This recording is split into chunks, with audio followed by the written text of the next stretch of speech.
家人们，这是最近网上很火的西兰花新吃法，清脆爽口，蒜香浓郁，大人小孩都爱吃。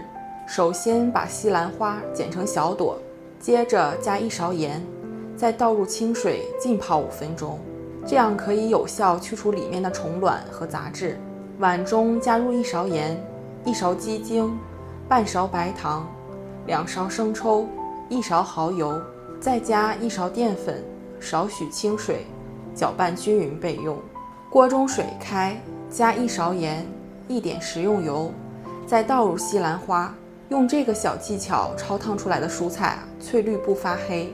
焯烫2分钟即可捞出，另起锅，油热，下入蒜末，炒出香味儿，再淋入调好的料汁儿，大火将汤汁熬至浓稠，再倒入西兰花，让每个西兰花均匀地裹上酱汁，就可以出锅了。这样做的西兰花清爽可口，蒜香浓郁，一点也不油腻。喜欢你也收藏做起来吧。